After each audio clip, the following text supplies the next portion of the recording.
Comment lancer ton activité de coach sportif en ligne en seulement 2 semaines? C'est ce qu'on va voir ensemble dans cette vidéo. Alors, la valeur que je vais t'offrir dans cette vidéo, c'est vraiment une dinguerie.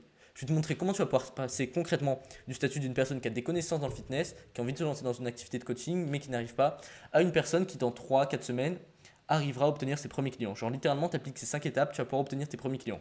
Donc, si tu es vraiment déter, à la fin de cette vidéo, tu m'envoies un message sur WhatsApp et je te donne des ressources nécessaires, des ressources qui vont largement t'aider pour chacune de ces étapes. Ok? La première chose, ça va être de définir ta niche. Bien évidemment, tout ça, ça va être dans l'ordre. La première chose aujourd'hui, ça va être de définir ta niche. Pour rappel, une niche, c'est ton segment de marché, c'est un groupe précis de personnes que tu cibles avec ton coaching.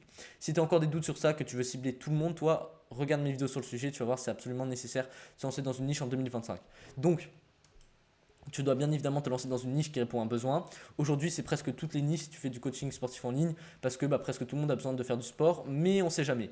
Donc, ce que tu vas faire, tu vas identifier des hashtags dans ta niche, tu vas les taper sur Instagram et si tu vois qu'il y a des posts, que tu as des concurrents, c'est très bon signe. Ça signifie qu'il y a de la demande et du coup qu'il y a des concurrents. Si par contre, il n'y a personne, il n'y a aucune publication, tu n'as aucun concurrent, c'est très mauvais signe. Ça signifie que toutes les personnes qui ont voulu se lancer, elles ont échoué. Elles ont échoué probablement parce qu'il n'y a pas beaucoup de demandes. Donc, regarde si tu as des concurrents et si tu en as, c'est très bon signe. Ensuite, ça ne suffit pas, il faut bien évidemment que tu te lances dans une niche avec laquelle tu as une affinité, dans laquelle tu as une affinité. Si tu commences à coacher des gens qui te sont un peu inconnus, que tu te sens un peu illégitime de coacher ces personnes-là, tu vas développer un sort de syndrome d'imposteur et tu ne vas pas du tout tenir. Donc, tu peux tout simplement te lancer, coacher des gens qui correspondent à ce que tu étais auparavant. C'est-à-dire si tu étais un homme skinny qui a pris de la masse, tu peux tout simplement coacher des hommes skinny qui aimeraient prendre de la masse. C'est aussi simple que ça, mais bien évidemment, quand tu vas coacher des personnes qui correspondent à ta situation dans laquelle tu étais auparavant, tu vas avoir plus d'affinité, tu vas pouvoir mieux aider ces personnes-là. Donc, parce que tout simplement, toi, tu l'auras déjà fait. Donc, lance-toi dans une niche dans laquelle il y a de la demande et dans laquelle tu as une affinité. Deuxième chose, donc ça va être assez rapide, ça va te prendre même pas une heure, je pense. Et là, par contre, l'avatar client, ça va être hyper nécessaire. Il faut que tu sois hyper attentif là-dessus. Il faut que tu limite passes plusieurs heures pour définir ton avatar client parce que c'est ce sur quoi va se baser la totalité de ton activité. Donc ton avatar client, c'est le profil inventé de ton client idéal. Ok? C'est-à-dire tu prends ta tranche d'âge, les personnes que tu cibles et tu définis une personne. C'est un avatar client, c'est une personne précise inventée. Donc pour le définir précisément, tu vas répondre à ces 11 questions. Déjà, il y a son identité. Ensuite, il y a tout ce qui est côté émotionnel, etc., qui va être probablement la chose la plus importante.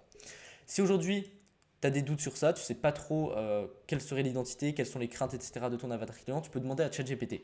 C'est-à-dire, tu dis exactement ta niche, les personnes que tu veux cibler, tu lui donnes ces 11 questions et tu lui dis réponds à ces 11 questions en fonction de la niche dans laquelle je suis. Et il va tout simplement pouvoir te donner les craintes, les désirs, les obstacles des personnes que tu veux cibler, de ton avatar client. Aussi, ce que tu peux faire, tu peux trouver des personnes qui ont l'identité de ton avatar client et leur poser des questions. Tu ne vas pas forcément leur poser ces 11 questions-là, mais quelques questions essentielles, c'est-à-dire qu'est-ce qui les bloque actuellement, qu'est-ce qu'elles aimeraient, c'est quoi leurs désirs, etc., qui va t'aider tout simplement après à définir ces 11 questions par toi-même. Donc, je te laisse prendre un screen de ces 11 questions, mais c'est vraiment incroyable. Voilà. Troisième étape, ça va être de faire une offre à étiquette. Maintenant que tu as ta niche, tu as ton avatar client, il va falloir que tu construises ton offre. Enfin, là, tu vas surtout définir ton offre et après, on va voir comment la construire. Tu vas utiliser tout simplement l'équation d'Alex Hormozzi qui comprend 4 facteurs. En haut, il faut que ce soit le plus élevé possible et en bas, il faut que ce soit le plus bas possible. Il faut que tu promettes l'issue rêvée de ton avatar client. C'est pour ça que c'est absolument essentiel de faire l'avatar client avant l'offre, simplement parce que tu vas pouvoir l'utiliser pour faire ton offre. Il faut que tu te mettes vraiment à la place de ton avatar client quand tu vas définir ton offre. Donc, tu dois promettre l'issue rêvée de ton avatar client, qu'est-ce qu'il aimerait et que tu peux lui permettre d'atteindre. Il faut que tu promettes ça avec ton coaching. Ensuite, tu dois lui augmenter les chances estimées de réussite, c'est-à-dire de son point de vue, il faut que les chances de réussite avec ton coaching soient hyper élevées. Je vais te montrer après concrètement comment tu vas pouvoir faire. Ensuite, il faut que tu limites le délai. Sur combien de temps est construit ton coaching, il faut qu'il obtienne les résultats le plus rapidement possible. 90, 120 jours, c'est l'idéal. Et ensuite, tu dois bien évidemment limiter les efforts et les sacrifices qu'il aura à faire. Donc pour limiter ces efforts, c'est un peu contradictoire parce que toi, tu fais du coaching sportif, forcément, ça demande des efforts. Tu vas mettre en place des appels de groupe, un suivi régulier qui va tout simplement limiter les efforts qu'il aura à faire. Tout simplement, tu vas l'accompagner au maximum. Donc, je vais te donner un exemple concret. Aujourd'hui, si tu es coach en prise de masse pour les hommes skinny de 20 à 30 ans, l'issue rêvée de ton avatar client, ça peut être avoir 10 kg de muscle, plus 10 kg de muscle, gagner en confiance grâce à son physique et ça peut être autre chose aussi. Ensuite, pour augmenter les chances estimées de réussite, de son point de vue, qu'il ait l'impression qu'il peut réussir, tu vas mettre des témoignages clients, des photos avant-après de tes clients, ou si tu n'as pas encore accompagné de personnes, logiquement, tu vas tout simplement mettre des photos de toi et tout simplement il va voir que ce que tu fais a fonctionné pour toi, donc il va se dire si ça a fonctionné pour lui, ça va fonctionner pour moi aussi. Et tu peux aussi mettre des garanties dans ton offre, mais c'est pas obligé. Ensuite, tu vas, pour limiter le délai, tu vas construire ton offre sur une durée de 90 à 120 jours. En fait, le minimum pour que ton client commence à avoir de vrais résultats. Donc, c'est-à-dire, en 120 jours, c'est totalement possible de prendre 10 kilos de muscle. Donc, tu peux tout simplement construire ton offre sur 120 jours. Et pour limiter les efforts et les sacrifices, suivi quotidien, groupe communautaire de soutien, entraînement de 1 heure par semaine, voilà, 1 heure par semaine, 1 heure par jour, je voulais dire. Ça aussi, c'est très bien, le fait qu'il n'aura pas à passer 2 heures par entraînement, etc. Ça va limiter les efforts.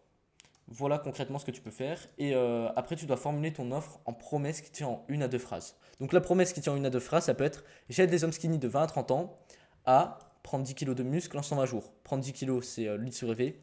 En 120 jours, c'est le délai.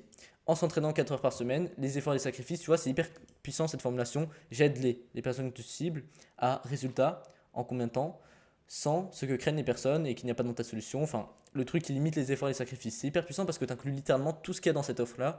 Donc, si tu fais ta promesse, utilise cette formulation. Voilà pour structurer ton offre à étiquette, définir ton offre à étiquette. Maintenant, on va justement voir comment la structurer. Donc, le problème aujourd'hui, c'est que je vois énormément de coachs sportifs en ligne qui veulent faire les ressources parfaites, qui veulent faire toutes les formations parfaites pour leur coaching avant de le lancer, et ils passent 6 putains de mois à faire des ressources alors que finalement elles serviront peut-être à rien.